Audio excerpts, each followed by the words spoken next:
첫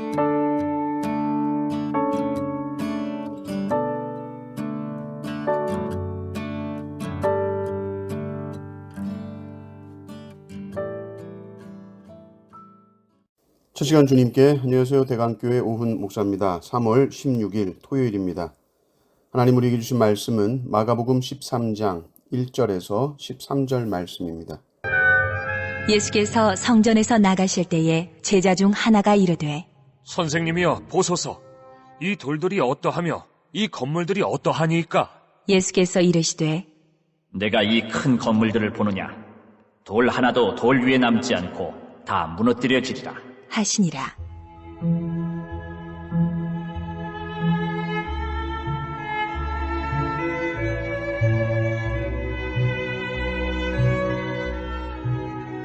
예수께서 감람산에서 성전을 마주 대하여 앉으셨을 때에 베드로와 야고보와 요한과 안드레가 조용히 묻되 우리에게 이르소서, 어느 때에 이런 일이 있겠사오며 이 모든 일이 이루어지려 할 때에 무슨 징조가 있사오리이까? 예수께서 이르시되 너희가 사람의 미혹을 받지 않도록 주의하라. 많은 사람이 내 이름으로 와서 이르되 내가 그라하여 많은 사람을 미혹하리라. 난리와 난리의 소문을 들을 때에 두려워하지 말라. 이런 일이 있어야 하되 아직 끝은 아니니라. 민족이 민족을, 나라가 나라를 대적하여 일어나겠고 곳곳에 지진이 있으며 기근이 있으리니 이는 재난의 시작이니라. 너희는 스스로 조심하라. 사람들이 너희를 공회에 넘겨주겠고 너희를 회당에서 매질하겠으며 나로 말미암아 너희가 권력자들과 임금들 앞에 서리니 이는 그들에게 증거가 되려 함이라. 또 복음이 먼저 만국에 전파되어야 할 것이니라. 사람들이 너희를 끌어다가 넘겨줄 때에 무슨 말을 할까 미리 염려하지 말고 무엇이든지 그때에 너희에게 주시는 그 말을 하라. 말하는 이는 너희가 아니요 성령이시니라. 형제가 형제를, 아버지가 자식을 죽는 데에 내주며 자식들이 부모를 대적하여 죽게 하리라. 또 너희가 내 이름으로 말미암아 모든 사람에게 미움을 받을 것이나 끝까지 견디는 자는 구원을 받으리라. 아멘. 예수님과 제자들이 성전을 떠납니다.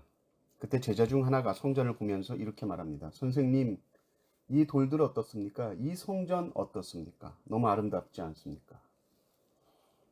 이 성전은 헤롯 성전으로서 헤롯이 유대인들 환심을 사려고 정말 막대한 재정을 들여서 수십 년 동안 지은 성전입니다. 아직 완공이 안 됐죠. 계속 짓고 있는 중이었습니다. 당신 이것이 너무 엄청난 건축물이라서 불가사의하다 했습니다. 사방 어느 곳에서도 보일 정도로 거대했고 인상적인 건물이었습니다.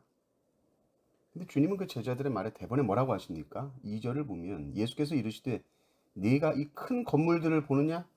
돌 하나도 돌 위에 남지 않고 다 무너뜨려지리라 하십니다. 며칠 전에 예수님께서는 성전에 들어가서 다 때려 엎으셨죠.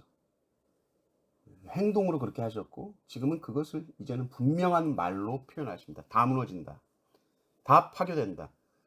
돌 하나도 돌 위에 남지 않는다는 말은 쌓인 모든 것은 다 무너진다는 겁니다. 완전히 무너진다는 말이죠. 제자들은 충격을 받았습니다. 베드로와 야고보와 요한과 안드레가 감람산에 올라가서 성전을 바라보면서 그제서야 예수님께 질문합니다. 아니, 성전이 무너진다는 그 일이 언제 일어나는 겁니까? 주님은 그 날과 그 시를 알려주지 않죠. 징조에 대한 이야기를 하십니다. 미혹이 있을 것이다. 무슨 미혹인가? 내가 예수다 하는 자들이 나타난다는 것이죠. 또 난리와 난리 소문, 나라가 나라를 대적해서 일어난다. 전쟁이 일어난다는 얘기죠. 기근, 지진이 있을 것이다 이야기를 하는데, 그런데 이게 재난의 시작이다 이렇게 말합니다. 이것이 마지막 때의 징조다 그 말이 아니라 재난의 시작이다 이렇게 말합니다. 그러니까 지진이 나고 전쟁의 소문들 들으면 종말이 왔다 그게 아니라 늘 있었습니다. 그건 이런 것들을 종말의 징조라고 주장하면서 사람들을 불안하게 하는 사람들 있죠. 시한부 종말론을 주장하고 결국 그 사람들은 다 자기가 성령이라고 그러고 자기가 예수라고 하죠. 성경은 분명한 종말의 징조는 사실 단 하나의 확실한 징조가 있는데 그것은 모든 사람이 보는 앞에서 주님이 구름 타고 오시는 겁니다. 이 제일 확실한 징조입니다. 그러니까 성도들은 어떤 특정한 사람을 두고 혹시 그가 메시아일까? 이런 생각할 필요가 없습니다. 전쟁의 소문이 있고 기근의 소문이 있잖아. 저 사람이 혹시 메시아? 그런가? 이런 건 없습니다. 분명하고 확실한 징조는 모든 사람이 보는 앞에서 오실 것이다. 그리고 그 뒤의 징조는 이 예수님을 따르는 제자들에게 나타날 징조들인데 그것은 곧 고난을 받게 된다라는 것입니다. 사람들이 너희를 끌고 갈 것이고 너희를 매맞을 것이고 높은 권력자들 임금 앞에 서게 될 것이다. 참으로 두려운 일이요 무서운 일입니다. 육체적인 아픔도 아픔이지만 이 권력자들 앞에 선다는 것은 감당하기 매우 어려운 일이죠. 그런데 주님은 염려하지 말라고 말씀하십니다. 그들 앞에 너희가 섰을 때에 뭘 어떻게 해야 될지 내가 알려줄게. 무슨 말 할지 성령께서 그때 알려주실 것이기 때문에 너희는 이렇게 할까 저렇게 할까 고민하고 염려할 필요가 없다. 너희들이 해야 할 유일한 일은 끝까지 견디는 것이다. 견디면 구원받는다. 말씀하시죠. 물론 우리는 불신자들 앞에서 우리가 어떻게 대답해야 될지는 준비해야 합니다. 말씀도 봐야 되고요. 연구도 해야 됩니다. 그냥 성령이 알려주시니까 그냥 알려주신 대로 해야 된다.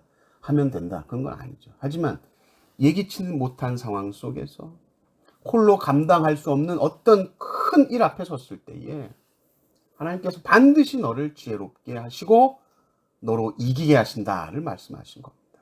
그래서 우리에게 필요한 것은 다른 것이 아니라 이 믿음입니다. 현재의 고난과 어려움 속에서 미래의 최후의 승리를 기다리며 견디게 할 수 있는 것은 오직 믿음입니다.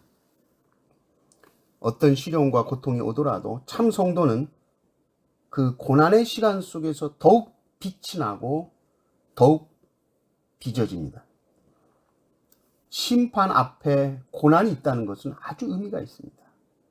심판 앞에 고난을 통해서 그 고난은 알곡과 가라지를 구분하는 심판의 시금석이 되는 것입니다. 끝까지 믿음으로 승리하는 모든 성도님들 되시기를 주님의 이름으로 축원합니다. 아멘.